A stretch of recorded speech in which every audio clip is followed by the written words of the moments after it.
Bella Johansson pressed her hands against the dusty window of the modest sedan as it crawled down the sleepy main street of Maplewood Springs.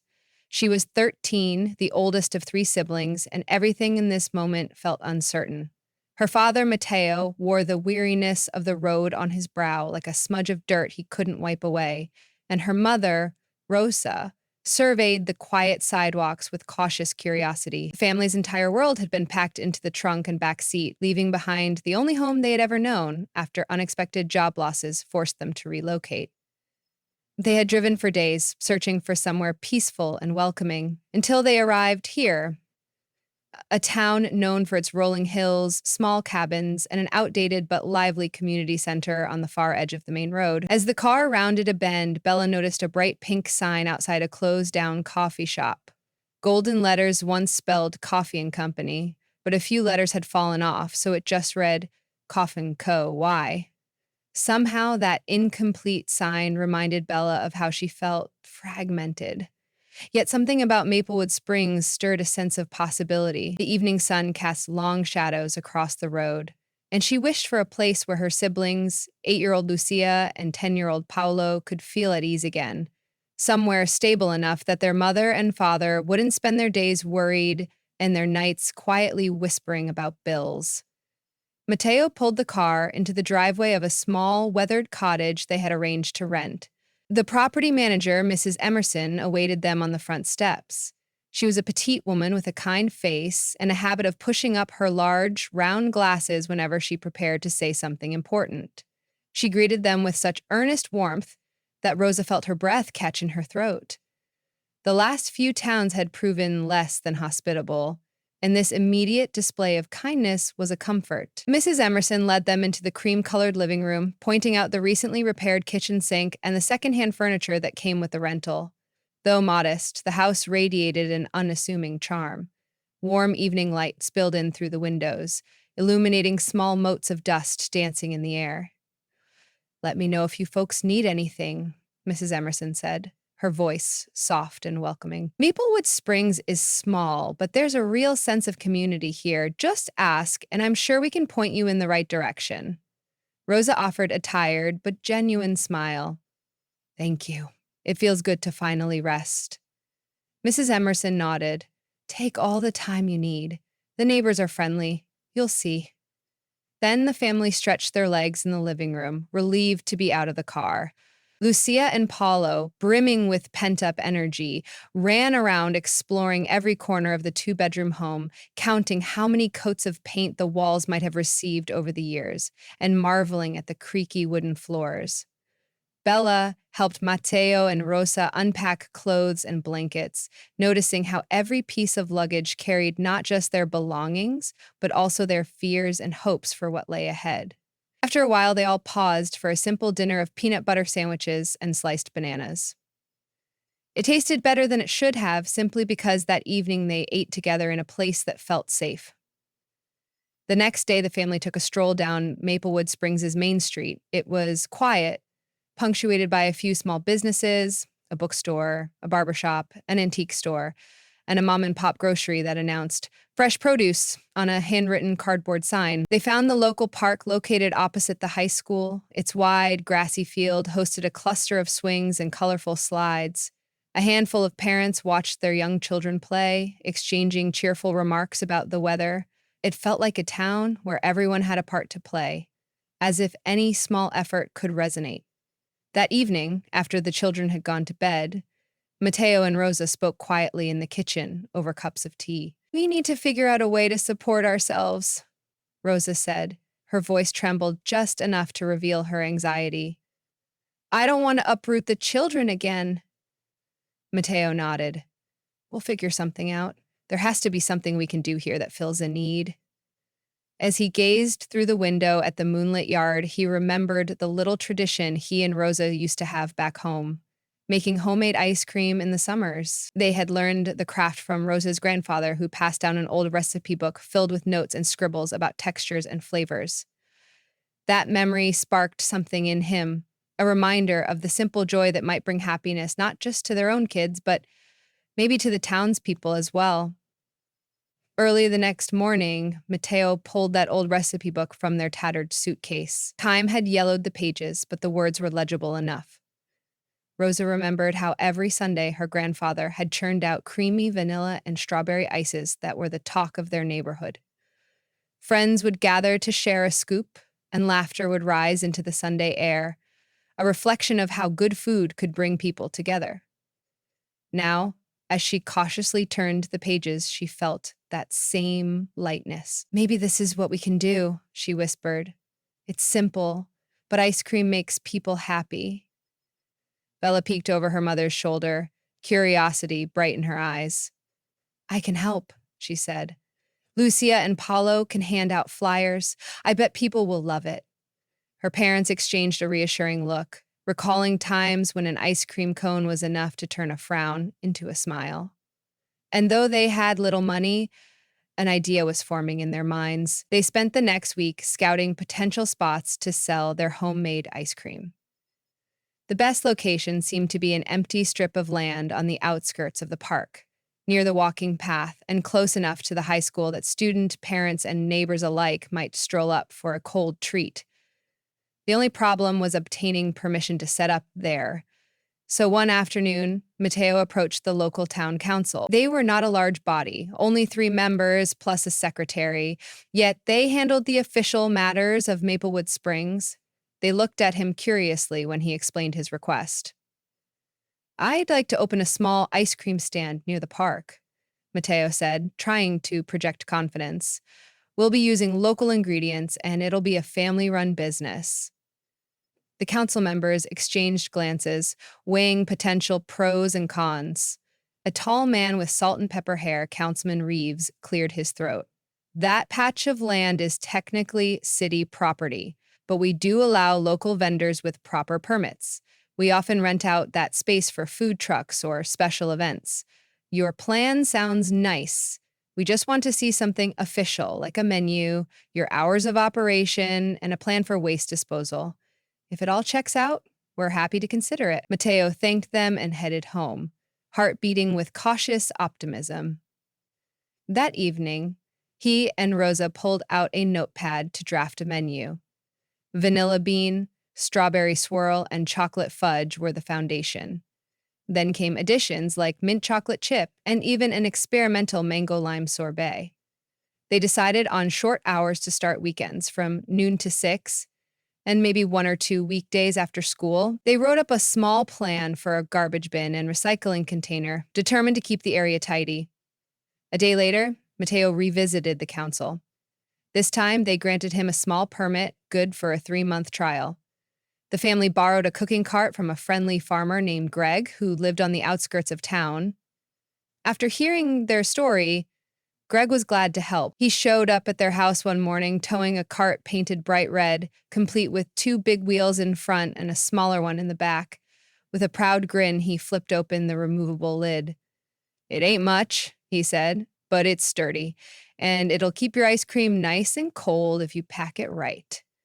Rosa and Mateo spent the next few days cleaning, sanding, and repainting parts of the cart, while the children helped by sorting cups, cones, and napkins. They laughed together in the yard, finding themselves more hopeful than they'd felt in months.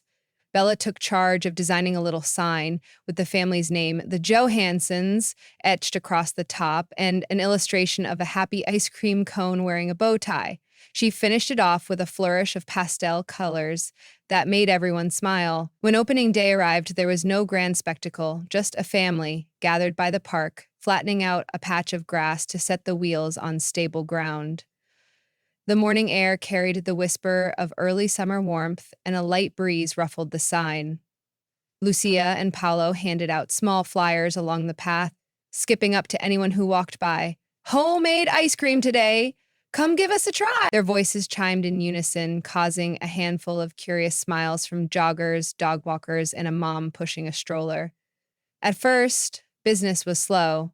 People would come by and check out the cart, maybe read the chalkboard menu, but most walked away, grinning politely while they decided whether to spend money on a treat from strangers.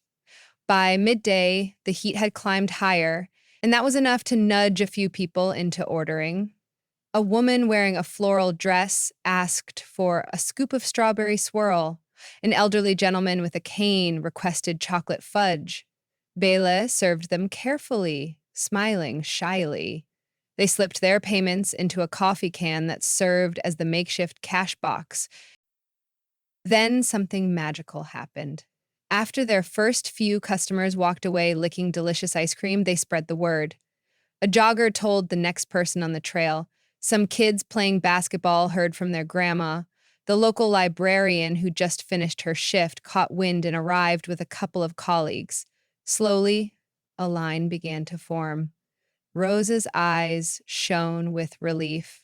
Mateo served scoop after scoop, offering extra drizzles of sauce if someone wanted it, a swirling dance of cones changing hands until the day's supply ran out. Word about the new homemade ice cream stand traveled quickly. Soon it wasn't just casual passers-by stopping for a refreshing treat, it was neighbors, teachers, and even whole families who made a trip to sample a taste of this new local favorite. People in Maplewood Springs had good instincts about outsiders. Sometimes they were slow to warm up, but once they did, they embraced you wholeheartedly. The Johansons discovered how true this was when Mrs. Emerson threw them a small neighborhood gathering in her backyard. She invited other families, introducing Mateo and Rosa as if they'd been lifelong friends. It was there that the family's story of displacement began to spread. People asked respectful questions, but not the prying kind. They learned how Mateo and Rosa had lost their jobs when their factory closed, how they'd sold most of their possessions to pay off debts, and how they were searching for a fresh start. Those heartfelt exchanges even spurred a few of Mrs. Emerson's neighbors to suggest ways to help.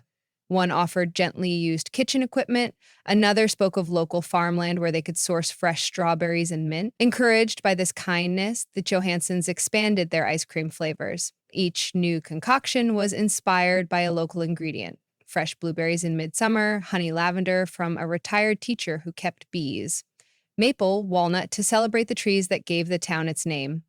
Each time they set up shop, Bella wrote out the new flavors on a small chalkboard. Lucia and Paulo eagerly joined in, drawing bright blossoms and cheerful bees around the flavor descriptions. In less than 2 weeks, that single patch of grass by the park had transformed into a meeting place, a spot where people would linger to chat, share updates about their lives, and discover they had more in common than they realized. One afternoon, a teenage boy named James came by, wearing a Maplewood High basketball jersey, shoulders slumped. He ordered a simple vanilla cone and stood to the side, wiping his eyes as if something had upset him. Intrigued and concerned, Bella stepped around the cart and offered him some napkins. "Here, in case your ice cream drips," she said, trying to give him an easy excuse to accept a gesture of support. James shrugged, taking the napkins. "Thanks, I just had a rough day. Didn't make the starting lineup for the next game."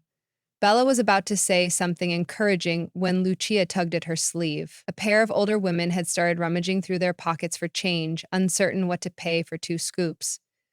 Bella pointed them toward the small menu, but she looked back at James, wanting to say more. Finally, once the customers had been served, she managed a few words. "Don't worry," she said. "Sometimes missing out on one opportunity can lead to something better. I bet you'll turn things around for a moment." James allowed a small crack of a smile. "I appreciate that," he said, not used to hearing supportive words from strangers. "We're not strangers," Bella shot back gently, surprising even herself. "Not anymore." During the second month of running the stand, an unexpected heat wave struck Maplewood Springs. Temperatures soared, and the line for homemade ice cream stretched farther than ever. Breaking their initial plan for limited schedules, the Johansons began opening more days to accommodate people seeking a refreshing treat. By now, the family's resourcefulness had kicked into high gear.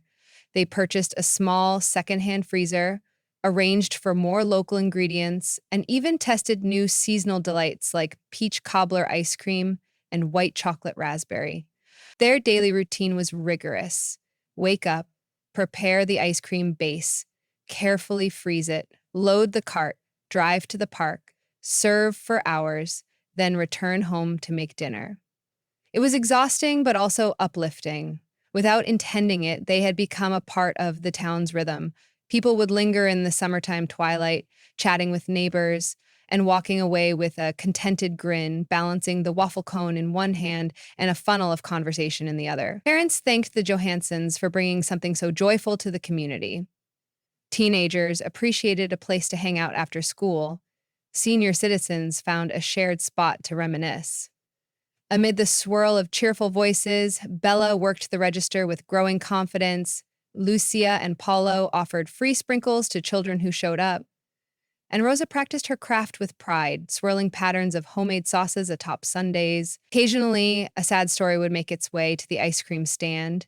A dad recently unemployed, a grandmother just out of the hospital, or even a girl whose childhood dog had passed away. Mateo and Rosa listened, doing what little they could. Sometimes that little was just a friendly discount, an understanding nod, or an extra scoop for the road gestures that seemed small but meant the world to those who needed them. Sunday. One balmy Sunday, the Johansons were nearly ready to close for the evening when a flustered young woman approached the cart. She had tears in her eyes and a crumpled tissue in her hand. Between sniffles, she explained, "I'm sorry. I know you're closing, but could I get one scoop, please? Any flavor." Rosa immediately opened the cart. "Of course. We still have some mint chocolate chip left. Is that okay?" The woman nodded, her tears dripping onto her blouse. "I'm so sorry. My fiancé and I got into a fight. He left in a hurry. I don't even know where he went." Rosa handed her the cone, placing a comforting hand on her wrist. "You don't have to apologize. Take your time, and you don't have to pay." The woman's face crumpled with relief. "But that's nice of you. Why?" Mateo, who had been wiping down the cart, looked up. "Because sometimes people need kindness more than they need reminders of the world's cost. We've had our share of rough times, and a little compassion goes a long way." Her tears slowly subsided, replaced by a fragile smile. "Thank you," she whispered. "I can't explain how much this means." A day later, she returned with her fiancé, who sheepishly apologized for storming off. They shared a banana split at the stand, looking happier, more confident in each other, and in the potential of tomorrow. O Pauteban? Time passed, and late summer arrived. Customers came more frequently, including out-of-town visitors who'd heard rumors of an amazing new ice cream stand. The area around the park grew lively, with picnics and weekend gatherings. Someone brought a guitar, another showed up with a volleyball net, and before long, the once quiet patch of grass had become an unofficial town square of sorts. The Johansons, though still working tirelessly, felt their hearts lighten every time they saw new friendships form and old ones strengthen in front of them. Eventually, rumors of a possible harvest festival in Maplewood Springs began circulating. Due to budget cuts, the town hadn't hosted the festival in years, but now curiosity was building. Councilman Reeves, who had initially granted the Johansons their permit, approached them one evening while they were packing up. "I've been hearing a lot of talk," he said with a warm smile. "Oh, seems like you've inspired people to imagine bringing back the Fall Harvest Festival. If you're interested, we'd love to have you set up the ice cream stand there. It's a big deal for Maplewood Springs. It used to unite just about everyone in town." Mateo glanced at Rosa, excitement blooming in their eyes. "We'd be honored," Rosa said. "Thank you for believing in us." Councilman Reeves nodded thoughtfully. "What you're doing here, it's more than selling ice cream. You're bringing out the best in this community." Those words echoed in Rosa's mind all the way home. As they put away the cart and stored leftover cones, she reflected on how changed they all were since coming here. Bella looked more at ease, even determined. Lucia and Paolo seemed bolder, not nearly as shy. Mateo woke up with a spark in his eye. For the first time in a long while, the family felt hope. Yet the day of the festival arrived. Maplewood Springs Main Street was closed off to traffic, lined with booths selling crafts, homemade jams, and local art. Bales of hay and pumpkin displays decorated every corner. The air held that crisp September tang, and laughter mingled with the bright notes of a local folk band performing near the old community center. The Johansons had set up a larger version of their stand, complete with banners featuring their now famous ice cream flavors. Councilman Reeves made a short speech to welcome everyone, emphasizing how wonderful it was for the community to gather again. All day, people visited the stand, chatting about how excited they were to see the Harvest Festival revived. Children ran around laughing, clutching colorful helium balloons in one hand and dripping cones in the other. Even the high school's marching band paraded through at one point, stopping for a quick break that turned into a spontaneous jam session in front of the stand. Bella barely had a moment to breathe, but she found herself grinning ear to ear, sprinkling toppings over cones and exclaiming, "Have a great festival!" and "Thank you for coming," after every transaction. As the sun began to dip below the hills, painting the sky in oranges and pinks, the festival showed no sign of slowing. Lights strung across the street twinkled, illuminating faces wearing contented smiles. Rosa noticed James, the teenage boy who'd once been upset about not making the basketball team. He was laughing with his friends, wearing a jersey covered in signatures, clearly part of something meaningful again. The woman who'd come in tears returned too. Hand in hand with her fiancé, they were engaged in animated conversation with an older couple they'd just befriended. Then, to the family's surprise, a hush fell over the section of the street near their stand. Councilman Reeves stepped forward, microphone in hand. "I'd like everyone's attention for a moment," he said. "We have a special presentation to make." Curiosity sparked in the crowd, turning heads. Reeves called the Johansons to the front, guiding them gently until they stood in a small circle of festival lights. As many of you know, they came to Maplewood Springs uncertain and with very little, but they brought hearts full of kindness and enough determination to fill this town with joy. Their ice cream stand has become a symbol of how one small act of goodness can create a ripple effect in a community. He handed Mateo a certificate, edges embossed with gold accent. "This is an official permanent, not just a trial. We want your stand to be a staple of Maplewood Springs. Thank you for making this a brighter place to live." Ugh. Tears welled in Rosa's eyes, and Mateo found himself momentarily speechless. He looked around at the smiling faces. Customers turned friends, people who once felt like strangers, but now felt like neighbors and family.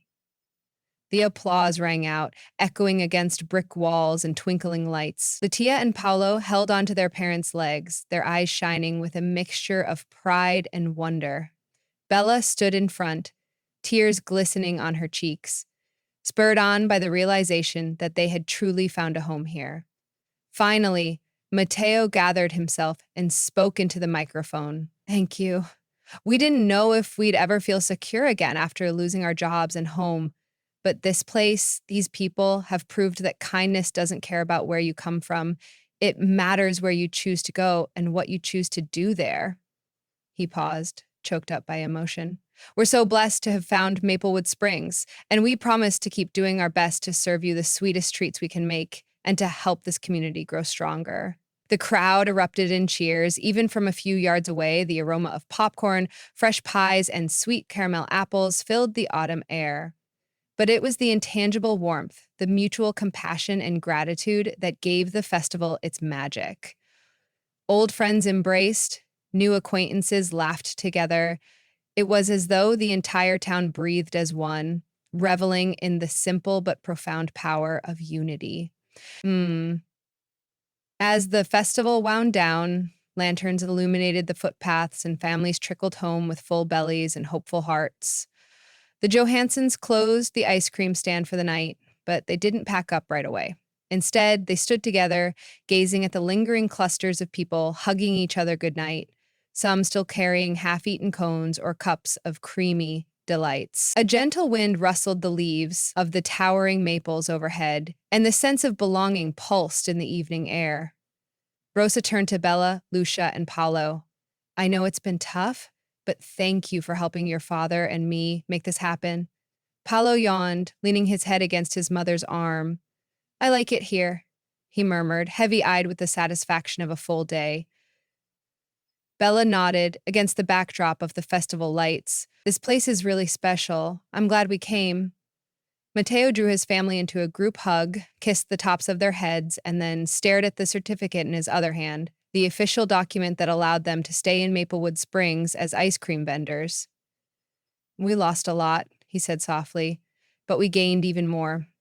Sometimes sweet changes come from the most unexpected places, into weeks, and the Harvest Festival's success lingered in the atmosphere. Townspeople carried on with their daily routines, but there was a gentle shift in how they looked at one another. The Johansons belonged to Maplewood Springs now.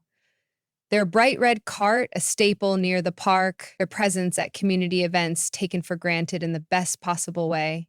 Children too young to remember the time before the stand's arrival grew up believing the Johansons were always part of life in Maplewood Springs. In turn, the Johansons felt themselves settling into a life they never imagined they'd find again. Their small rental house felt like home, each room echoing with laughter day by day. In the afternoons, Lucia and Paolo tumbled off the school bus, dropping their backpacks on the worn rug by the front door, excited to help with new flavor ideas.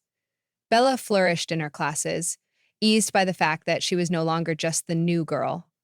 She had friends, teachers who believed in her, and maybe even some budding dreams about her own future. Ever so often, a memory of the hardships they endured would surface, accompanied by a twinge of fear that everything could slip away.